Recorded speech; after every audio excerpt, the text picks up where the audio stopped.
한 달 3번의 비극 사돈길이 이어진 차박 캠핑 사망 베란다, 이불 털기, 사망 비극의 전말. 2024년 10월 말 서울 강남구 고급 한정식집 산수아에서 두 쌍의 부부가 행복한 웃음을 나누고 있었습니다.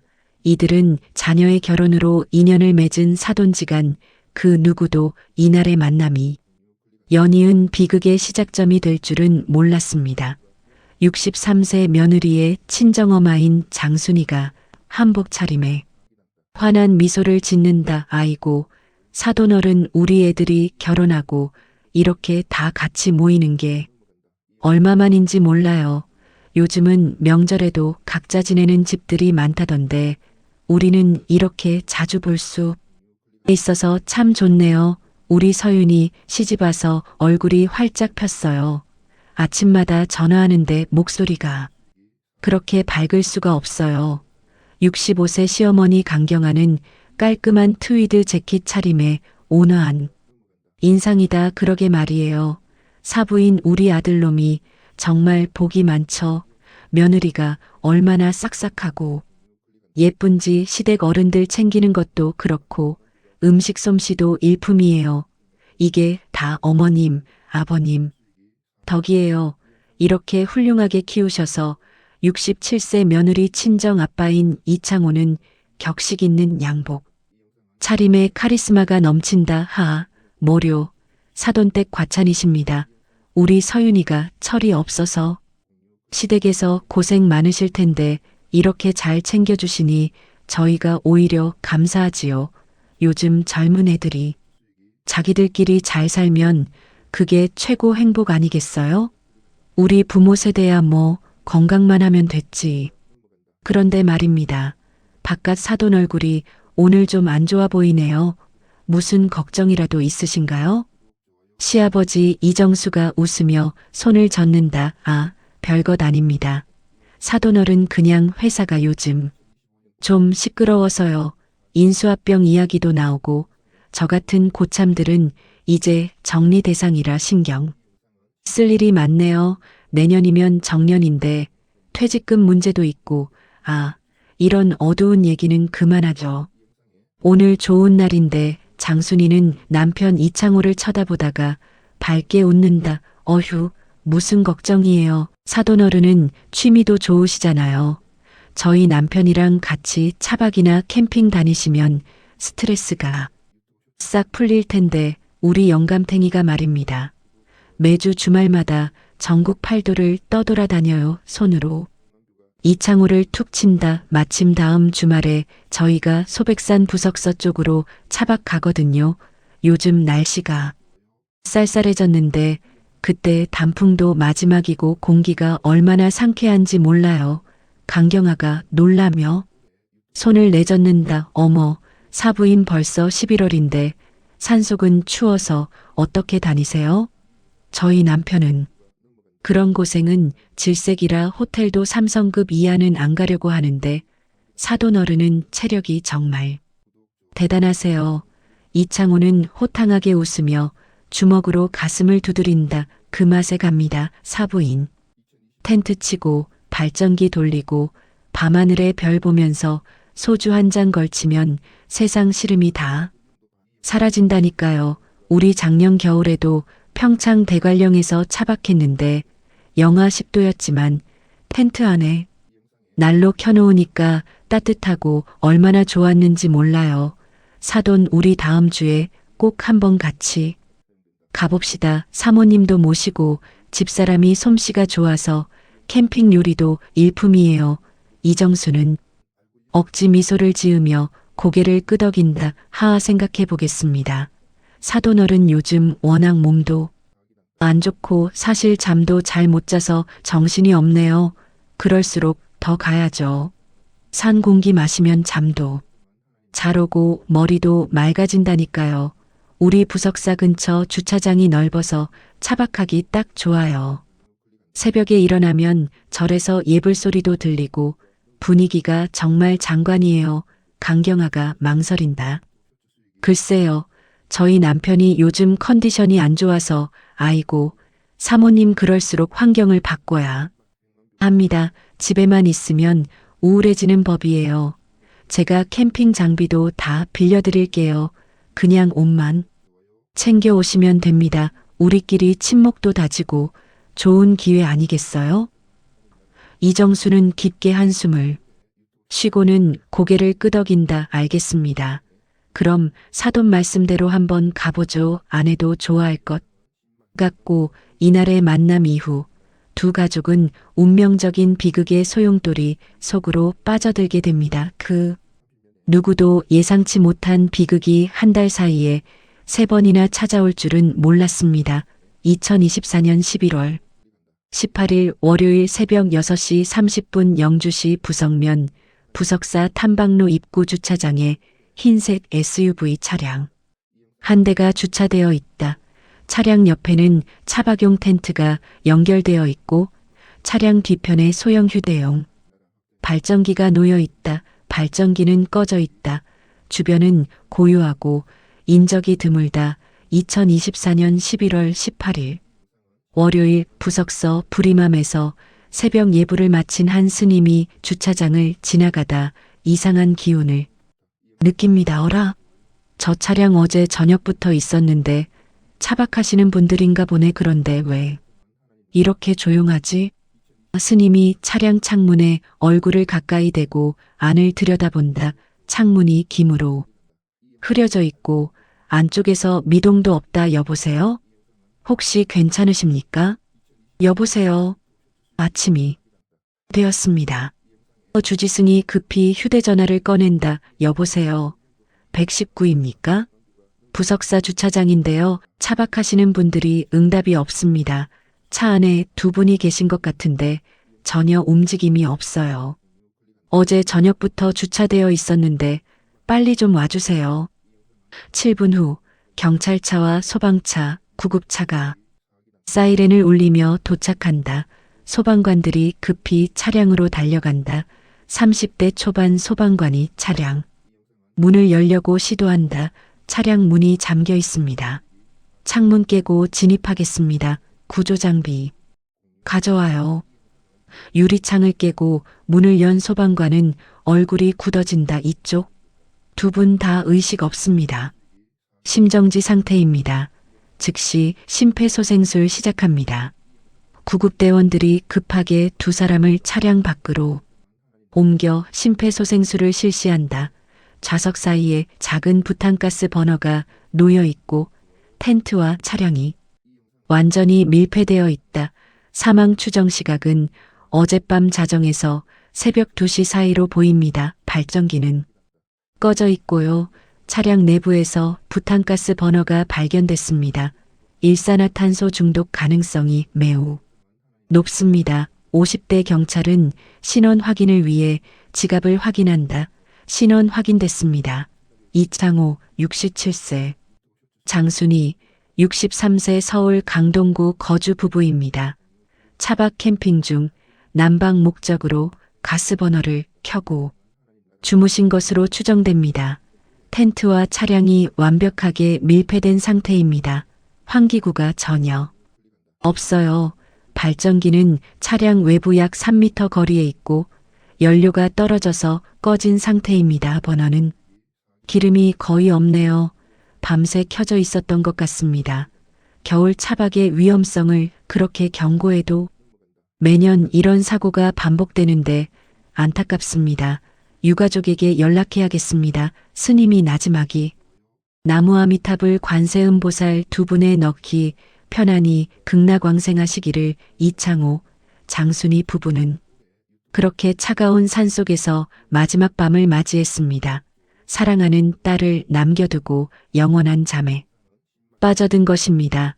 사고 발생 다음 날 서울의 한 장례식장. 갑작스러운 부모님의 죽음 소식을 들은 딸 이서윤 씨는 오열하며 빈소를 지키고 있었습니다.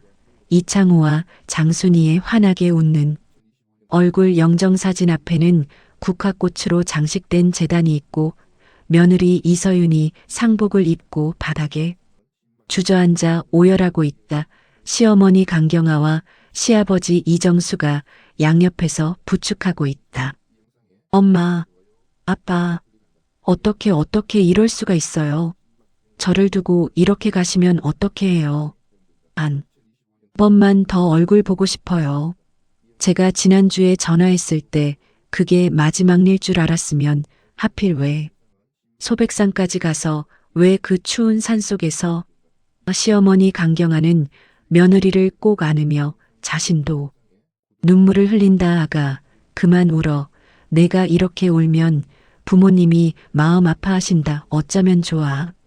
세상에 이런 일이 어디 있어. 우리가 캠핑 가자고 권유한 것도 아닌데 내가 그때 말렸어야 했는데. 아이고, 쯧쯧. 사돈끼리 그렇게 사이가 좋았다던데 같이 캠핑까지 다니고 하필이면 차박 갔다가 이런 변을 당하다니 정말 인생 한 치 앞도 모르는 거네요. 캠핑장에서 텐트 안에 가스버너 켜놓고 자는 사람들 많다더니 일산화탄소가 소리도 없이 찾아온다잖아요. 난방 때문에 그랬나 보네. 요즘 날씨가 갑자기 추워졌으니까 들으니까 발전기까지 챙겨갔다던데 발전기는 연료가 떨어져서 꺼졌고 추워서 버너를 켰나 봐요. 밀폐된 공간에서. 그러면 정말 위험한 건데 한쪽 구석에서 시아버지 이정수가 의자에 앉아 멍하니 영정사진만 바라보고 있다. 내가 같이 갔어야 했는데 사돈 어른이 그렇게 가자고 하셨는데 내가 핑계를 대고 안 갔어. 같이 갔으면 혹시 막을 수 있었을까? 아니면 나도 같이? 마음 단단히 잡으시오. 사돈 부부가 하늘나라 가셨으니 이제 남은 가족들이 더 힘을 내야지. 며느리가 저렇게 우는데 시아버지가 정신 차려야죠. 네, 감사합니다.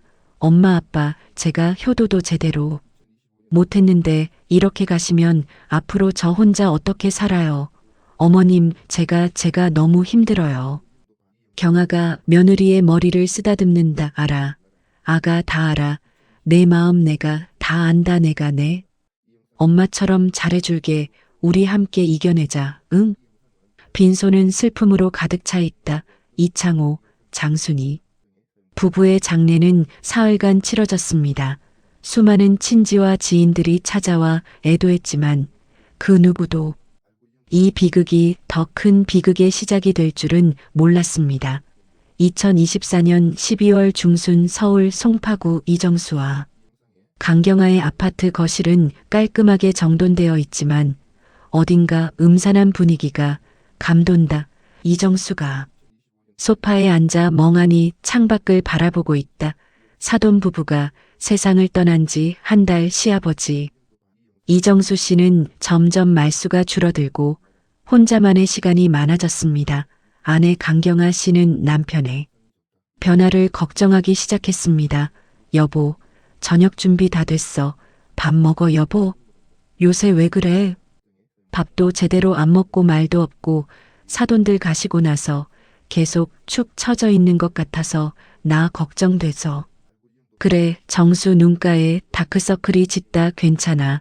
그냥 좀 피곤해서 그래. 회사 일이 마무리될 생각을 안 하네. 인수합병 건이 꼬이면서 서류 작업이 산더미같이 쌓였어. 그리고 요즘 잠도 잘 못 자. 회사 일? 이제 은퇴 석 달밖에 안 남았잖아. 그냥 대충 넘겨도 되는 거 아니야? 건강이 우선이지. 그리고 성경책이라도 읽어봐. 당신 작년까지만 해도 매일 아침 성경 읽고 기도하고 그랬잖아. 요즘은 교회도 안 나가고 안수 집사님이 이렇게 우울해하면 안 되지.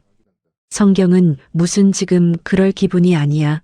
머리가 너무 복잡해. 사돈 부부 생각도 나고 회사 일도 그렇고. 여보, 나한테 얘기해봐.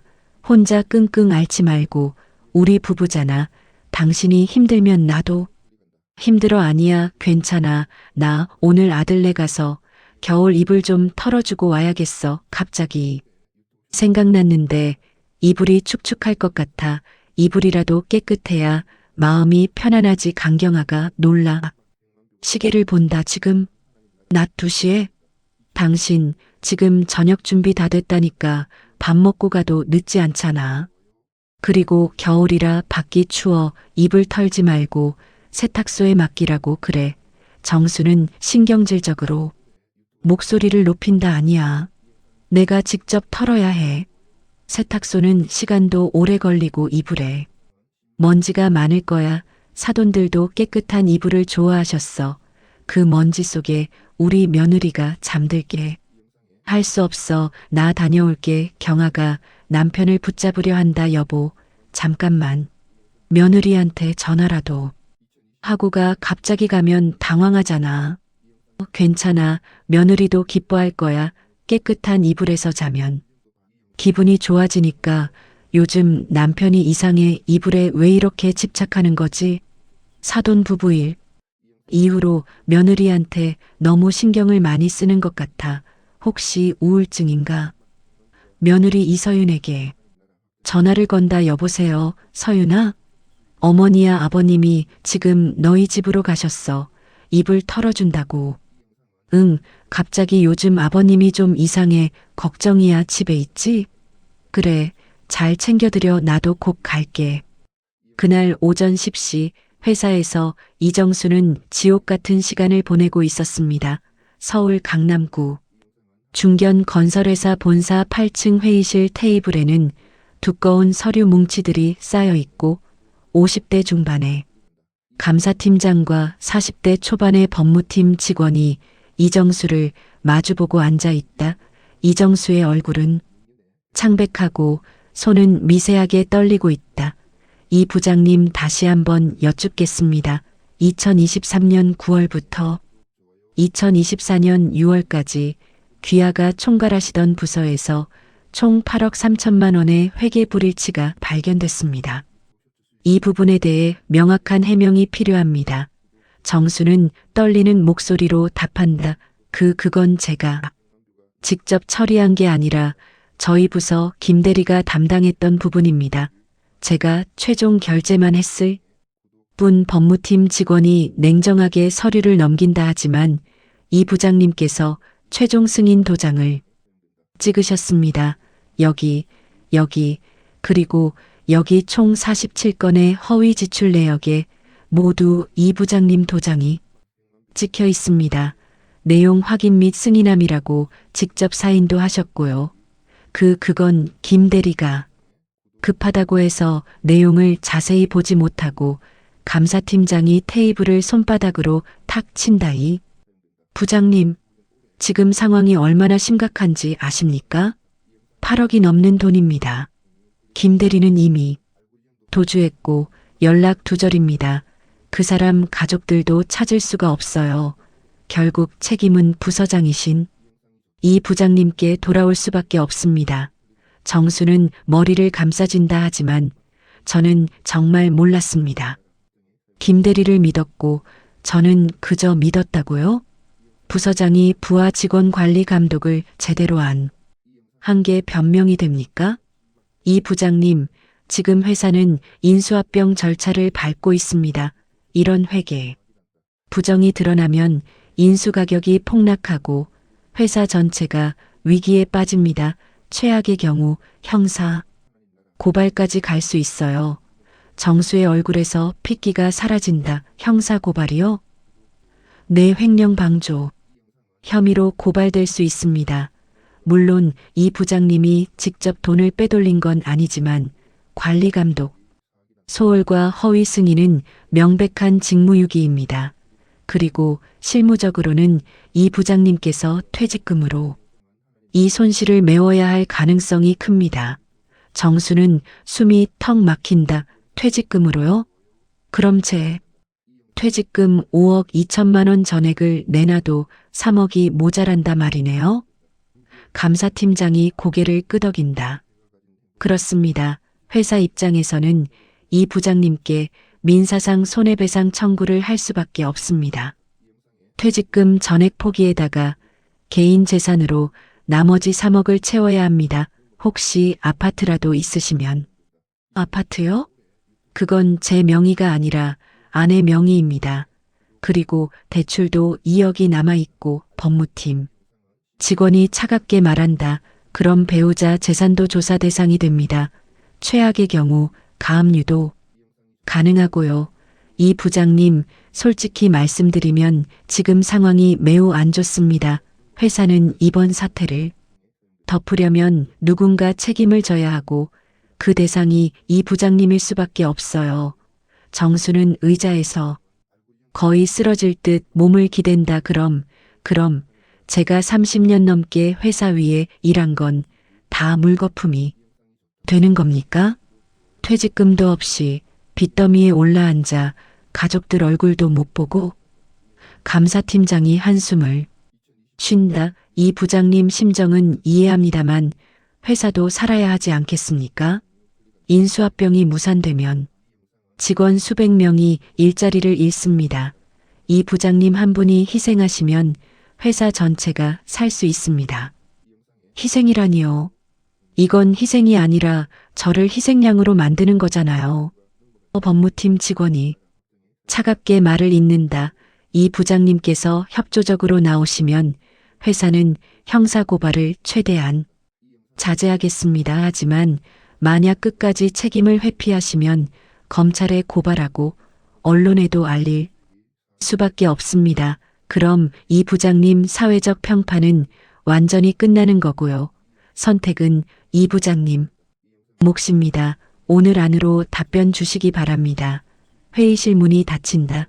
혼자 남은 이정수는 테이블에 엎드려 머리를 감싸준다. 손은 부들부들 떨리고 눈에는 눈물이 고인다. 30년을 일했는데 이게 뭐야. 퇴직금도 없이 빚만 지고 가족들한테 뭐라고 말해, 아내한테 뭐라고 말해, 집까지 빼앗기면 우리 가족은 길거리에 나앉는 건데 아들 결혼한 지 얼마나 됐다고. 며느리 부모님도 돌아가셨는데 내가 이 꼴로 우리 가족들을 어떻게 지켜. 휴대전화를 꺼내 대출 상담 사이트를 검색한다. 3억을 어떻게 마련하지. 은행 대출.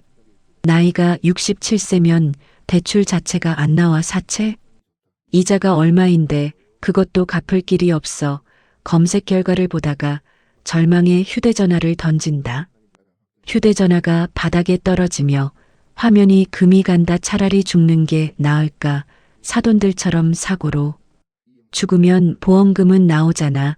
가족들한테 빚은 안 남기고. 그래, 그게 답이야. 사돈들이 보여준 길이 있잖아. 사고처럼 보이게 죽으면 돼. 정수는 멍한 눈으로 창밖을 바라본다. 8층 높이에서 내려다 보이는 거리가 아득하다. 아니야. 8층은 안 돼. 확실하지 않아. 더 높은 곳이어야 해. 그리고 사고처럼 보여야 해. 집에서 아들네 집 베란다가 12층이지. 이불을 들고 난간에서 털다가 떨어지면 사고로 보이겠지. 그의 눈에는 이미 생기가 사라지고 결심만이 남아있다. 미안하다 여보, 준호, 서윤아. 내가 가족을 지킬 방법은 이것뿐이야. 사고로 죽어서 보험금이라도 남겨줄게. 횡령범으로 낙인 찍혀 사는 것보다 이게 나아. 회의실을 나서는 이정수의 뒷모습은 이미 죽음을 결심한 사람의 모습이다. 복도를 지나가는 동료 직원이 인사를 한다. 이 부장님 점심 드셨어요? 정수는 억지로 웃으며 손을 흔든다. 응 먹었어. 나 좀 급한 일이 있어서 먼저 가볼게. 회사를 나서며 정수는 하늘을 올려다본다. 사돈들이 먼저 가셨고 이제 내 차례구나. 서윤아, 내 부모님 곁으로 내가 먼저 갈게. 미안하다. 회사에서의 악몽 같은 시간을 보낸 이정수는 점심도 거른 채 며느리 집으로 향했습니다. 그의 가방 안에는 미리 작성해둔 짧은 유서 한 장이 들어 있었습니다. 2024년 12월 16일 오후 2시 30분 서울. 강남구 아들 부부의 12층 아파트 초인종이 울린다. 누구세요? 나다. 서윤아 아버지야. 정수는 큰 비닐봉지를 들고 있고 표정이 어둡다. 어머, 아버님. 갑자기 어쩐 일이세요? 어머니한테 전화 받았는데 입을 털어주신다고요? 아버님, 제가 할 텐데요. 편하게 앉아 쉬세요. 아니다. 내가 하는 게 마음이 편해. 겨울 이불은 어디 있니? 베란다에? 네, 저기 있어요. 근데 아버님, 오늘 날씨가 춥고 바람도 많이 부는데 위험하지 않을까요? 괜찮아, 이불은. 햇볕에 털어야 제맛이지. 날씨가 좋네. 오늘이 딱 좋은 날이야. 베란다는 넓지 않고 난간 높이는 약 110cm 정도로 낮다. 이정수가 겨울 이불을 들어 올린다. 이불 무겁네. 25kg는 좋게 될 것 같아. 사돈 부부도 이런 이불 좋아하셨는데 아버님 힘드시죠? 제가 도와드릴게요. 아니다. 내가 할게. 너는 거실에 있어. 이걸 털어야 개운하지. 정수가 이불을 위아래로 흔들며 털고 있다. 이불이 무거워서 몸이 앞으로 쏠린다. 난간이 낮아서 상체가 점점 밖으로 기울어진다. 서유는 시아버지가 평소와 달리 과도하게 힘을 주어 이불을 털다가 몸이 자꾸 난간 밖으로 쏠리는 것을 보고 불안함을 느낀다. 시아버지의 눈빛이 공허하고 어딘가 비정상적으로 보인다. 아버님, 위험해요. 그만하시고 안으로 들어오세요. 난간이 낮아서 떨어지실 수도 있어요. 정수는 서윤을 돌아보며 눈가에 눈물이 고여 있다. 서윤아, 미안하다.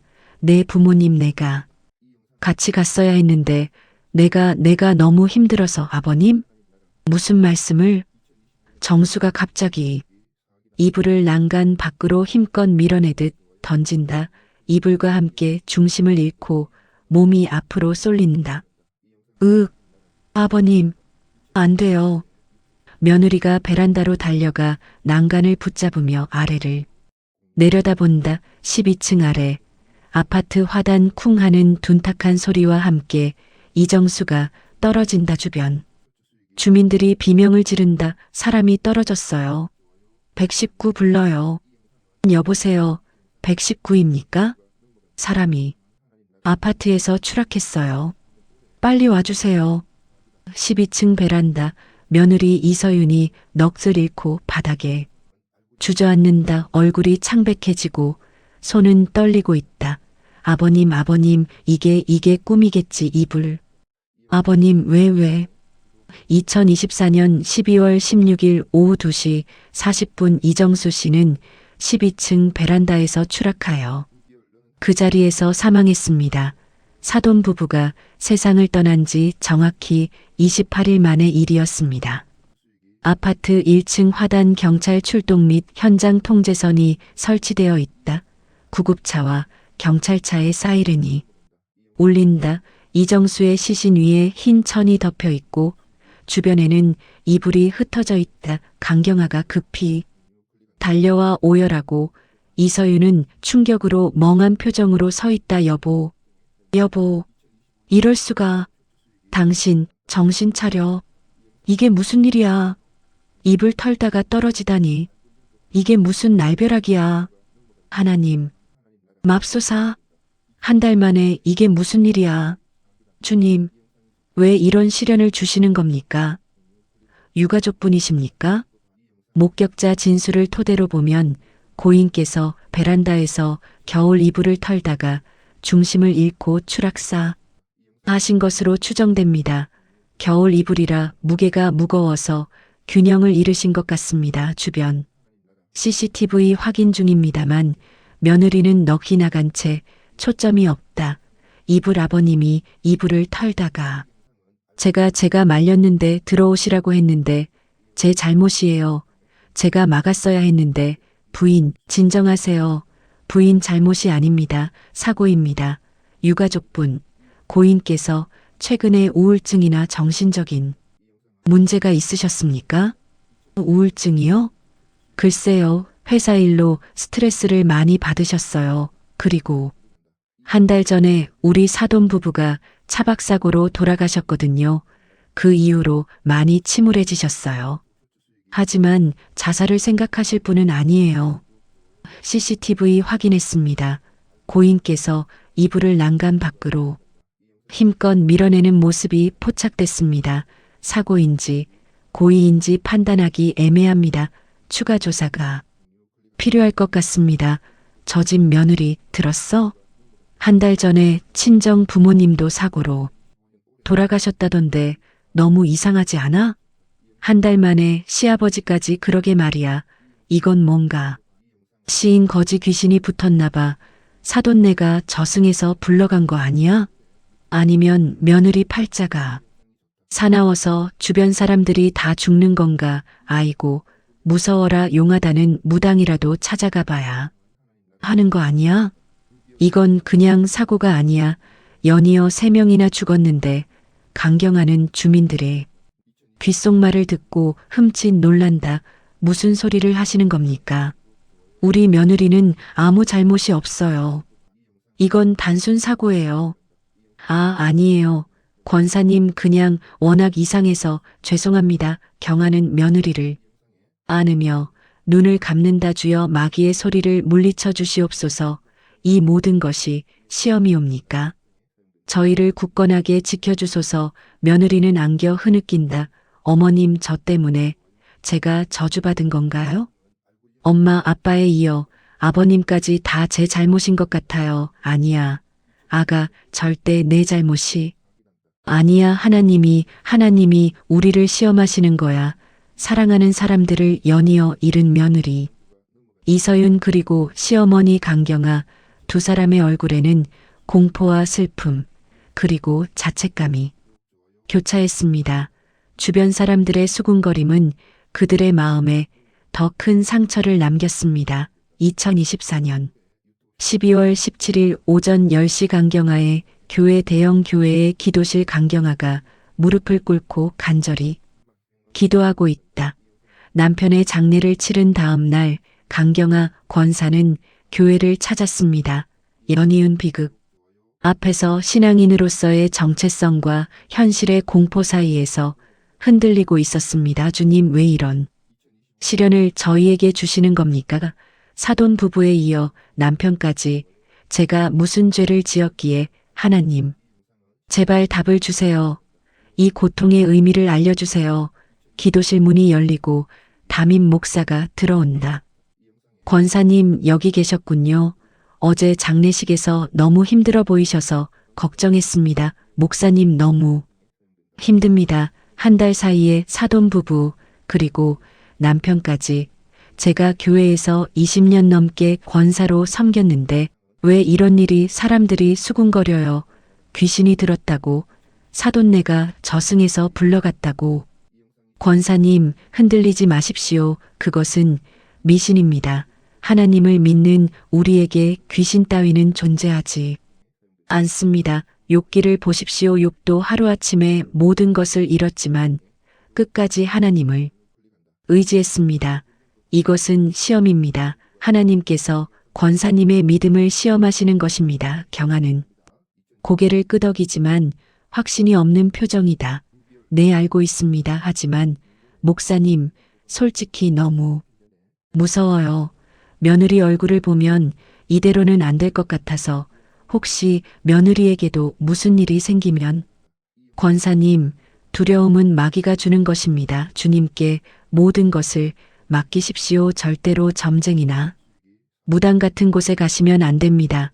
그것은 우상 숭배이고 하나님을 배반하는 행위입니다. 오직 기도로만 이겨내야 합니다. 네, 하지만 교회 집사님 중에 한 분이 자기 친구가 비슷한 일을 겪었는데 구슬하니까 해결됐다고 저도 한번 가볼까 하는 생각이 담임 목사 얼굴이 굳어진다. 권사님, 그런 말씀은 다시는 하지 마십시오. 신명기 18장을 보십시오. 너희 중에 점쟁이나 복술가나 요술객이나 무당을 용납하지 말라. 이는 여호와께서 가증히 여기시는 것이니라. 권사님은 20년 넘게 주님을 섬긴 분입니다. 어찌 그런 유혹에 넘어갈 수 있습니까? 죄송합니다. 목사님, 제가 정신이 없어서 하지만 며느리가 너무 불쌍해서 며느리분을 위해서라도 권사님이 흔들리면 안 됩니다. 며느리분도 함께 기도하도록 이끄십시오. 교회 기도팀이 함께 기도해 드리겠습니다. 자, 함께 기도합시다. 주님께서 이 모든 아픔을 치유해 주실 것입니다.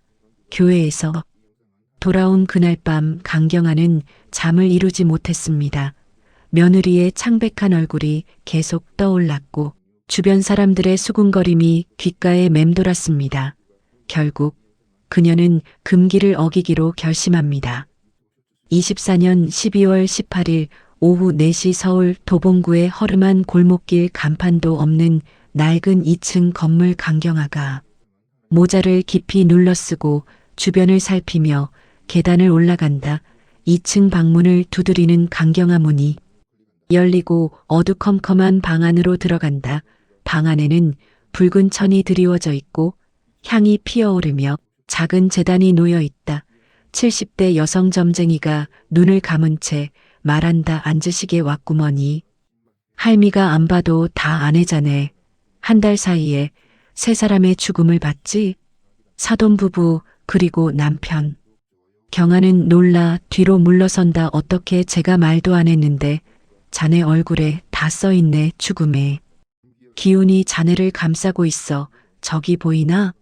비명행사한 새 홀령이 구천을 떠돌고 있네. 특히 물에 젖은 듯한 이불을 안고 떨어진 서방님의 홀령이 가장 원한이 깊어 경하는 손으로 입을 막는다. 물에 젖은 이불이라니요? 아니, 이불은 마른 이불이었어요. 그냥 입을 털다가 떨어지신 거라고요. 점쟁이는 의미심장하게 웃는다. 자네 눈에는 마른 이불로 보였겠지.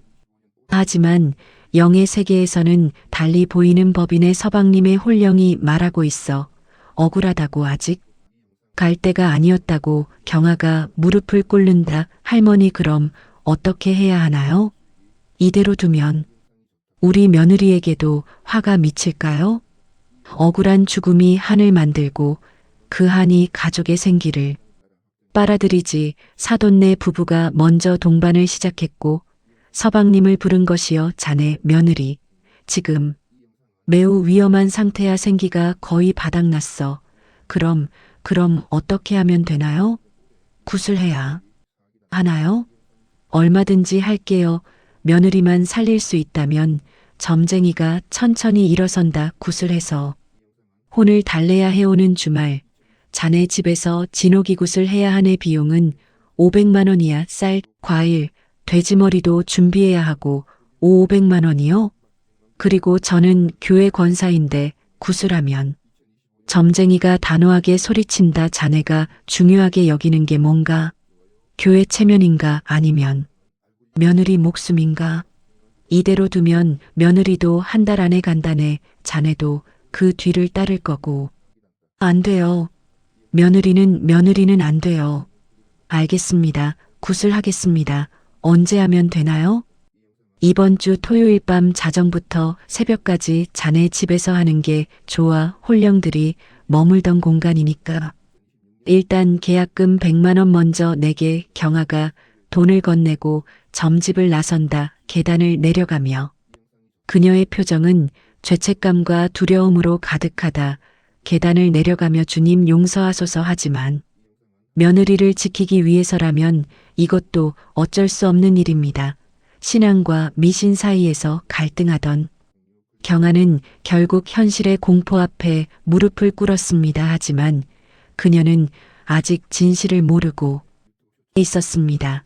이 모든 비극 뒤에 숨겨진 더 큰 슬픔을 2024년 12월 19일 저녁 7시 강경아의 아파트 거실의 강경아, 며느리 이서윤, 그리고 아들 이준호가 소파에 앉아 있다.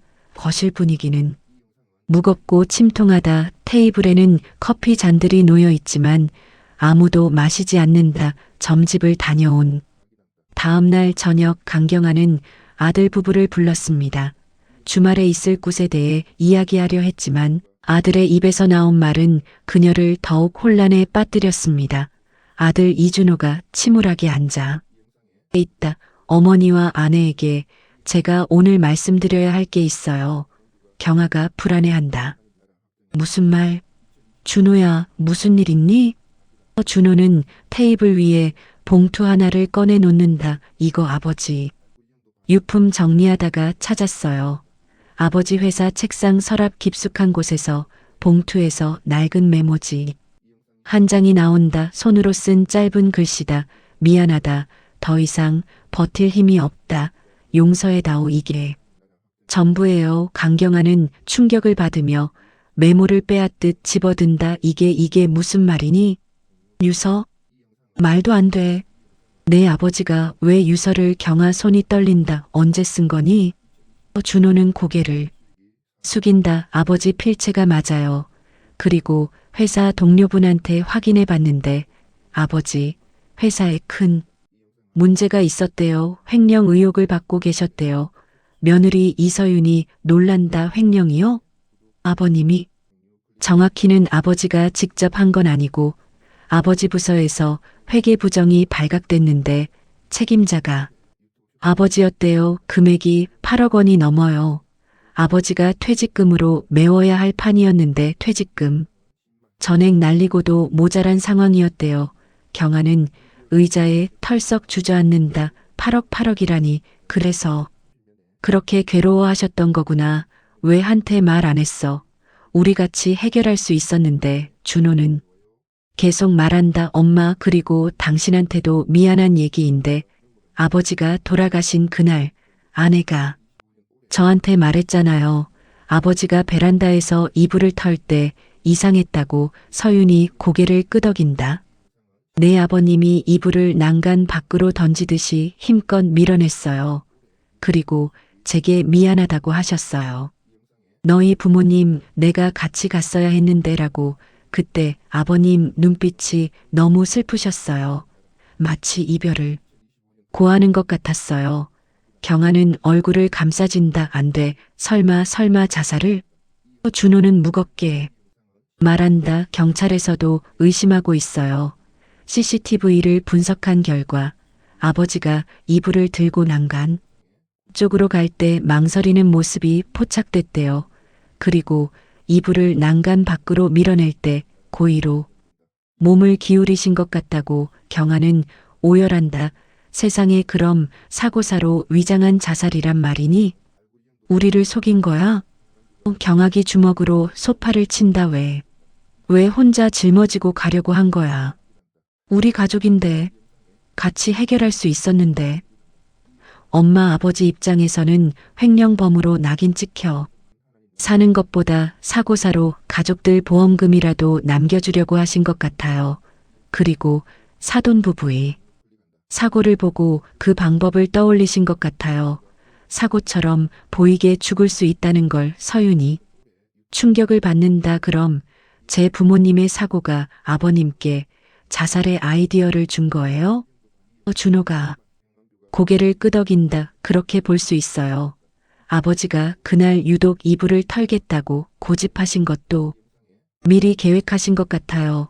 겨울 이불은 무거우니까 추락사고로 위장하기 쉽다고 생각하신 거죠. 경아는 하늘을 올려다 본다. 하나님, 이럴 수가. 아가, 미안하다.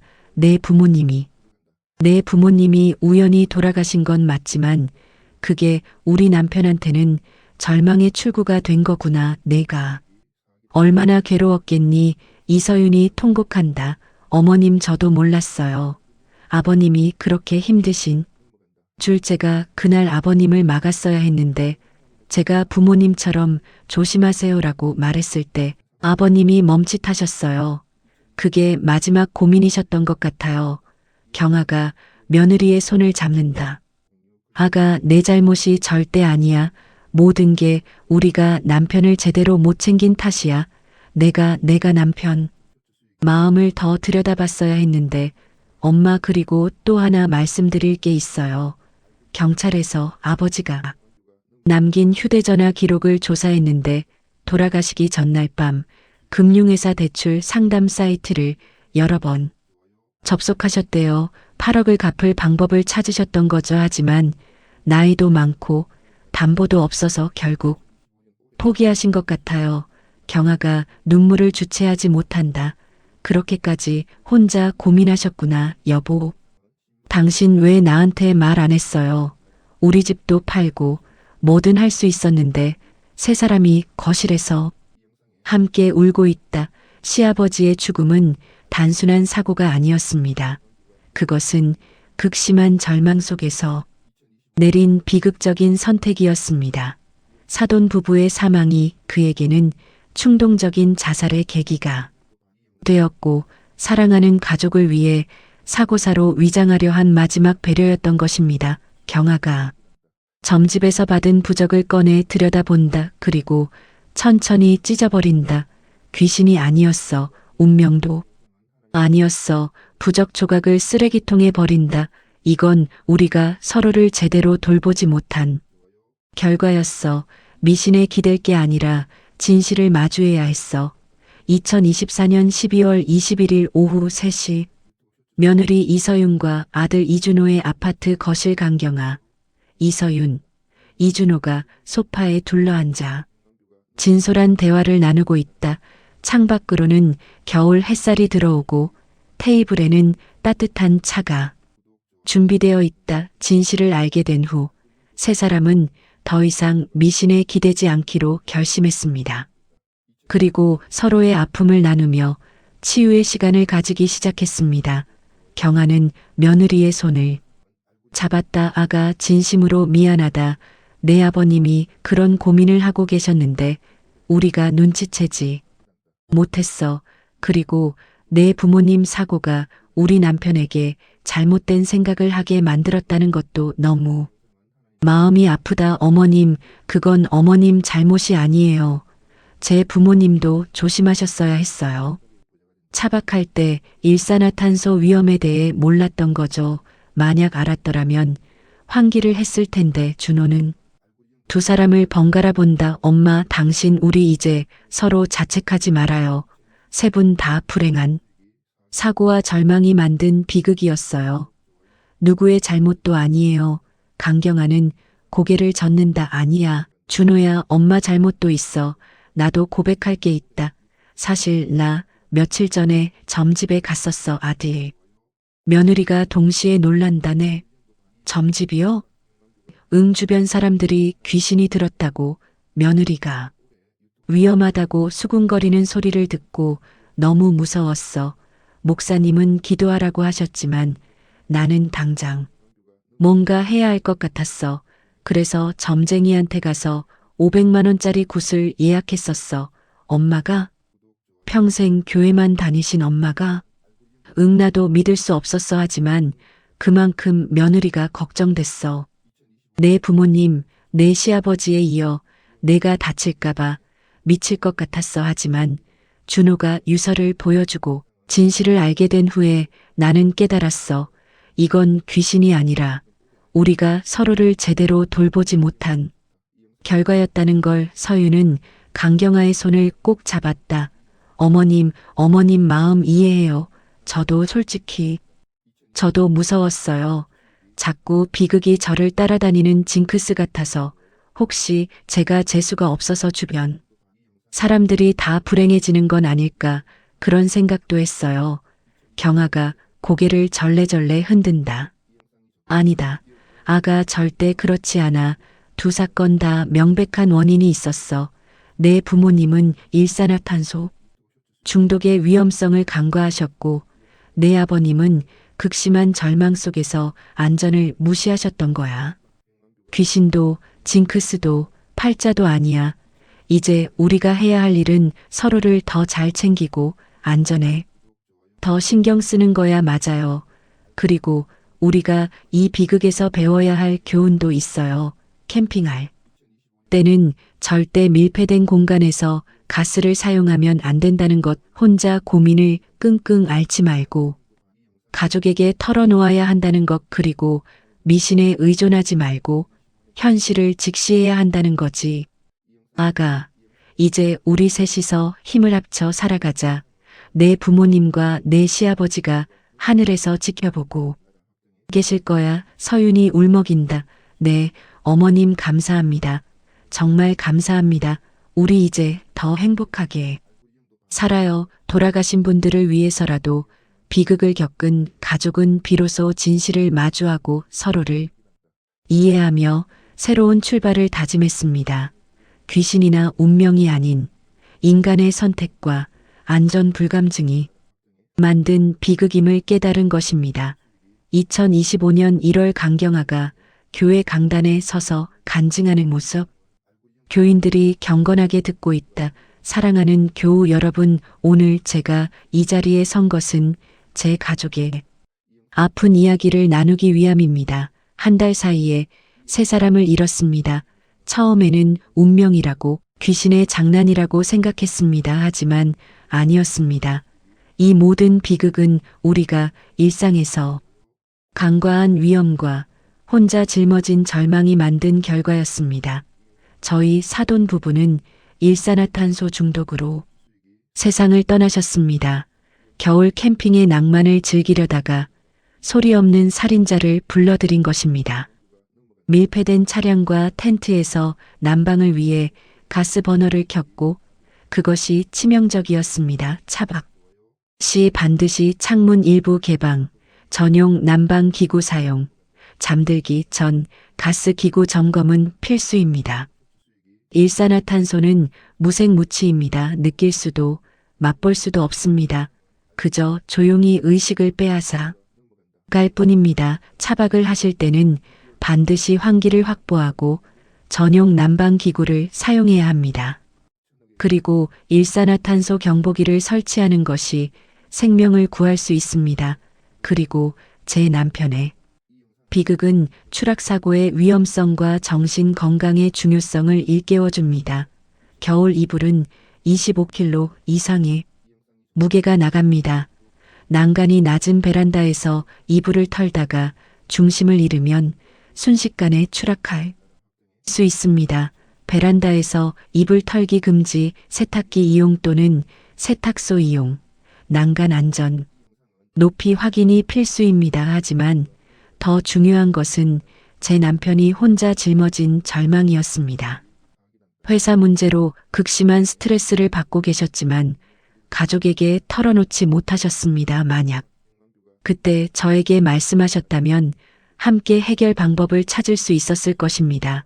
여러분 부디 혼자 고민하지 마세요. 가족이 있고 친구가 있고 교회가 있습니다. 그리고 전문 상담사도 있습니다. 절망 속에서 극단적인 선택을 하기 전에 손을 내밀어 주세요. 여러분의 생명은 소중합니다. 교인들이 고개를 끄덕이며 눈물을 닦는다.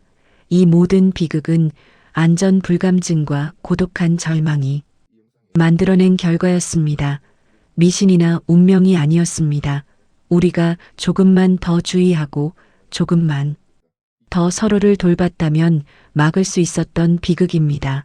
강경아가 강단을 내려오며 며느리 이서윤과 아들 이준호가 앞줄에 앉아 박수를 친다. 강경아 권사의 간증은 교회 전체에 큰 울림을 주었습니다. 그리고 이 이야기는 곧 유튜브를 통해 더 많은 사람들에게 전해지게 됩니다.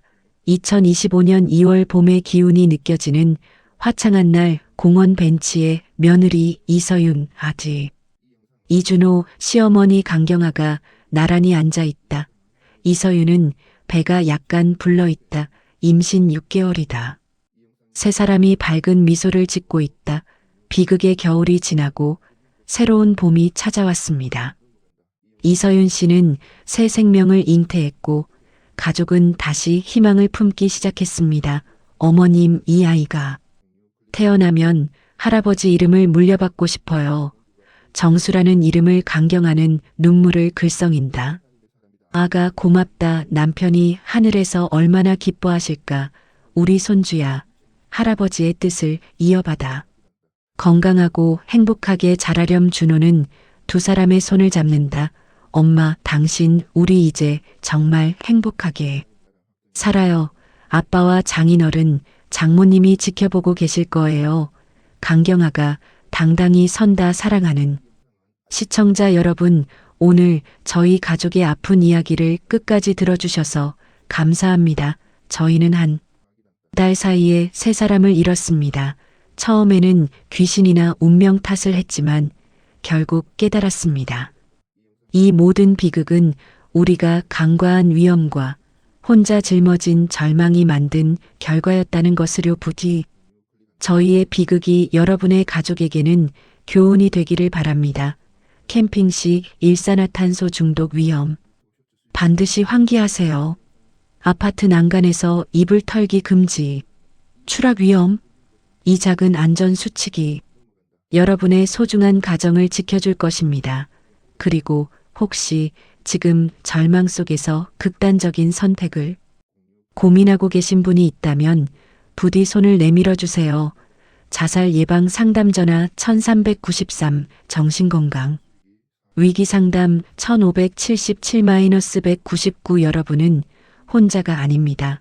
끝까지 시청해 주셔서 진심으로 감사합니다.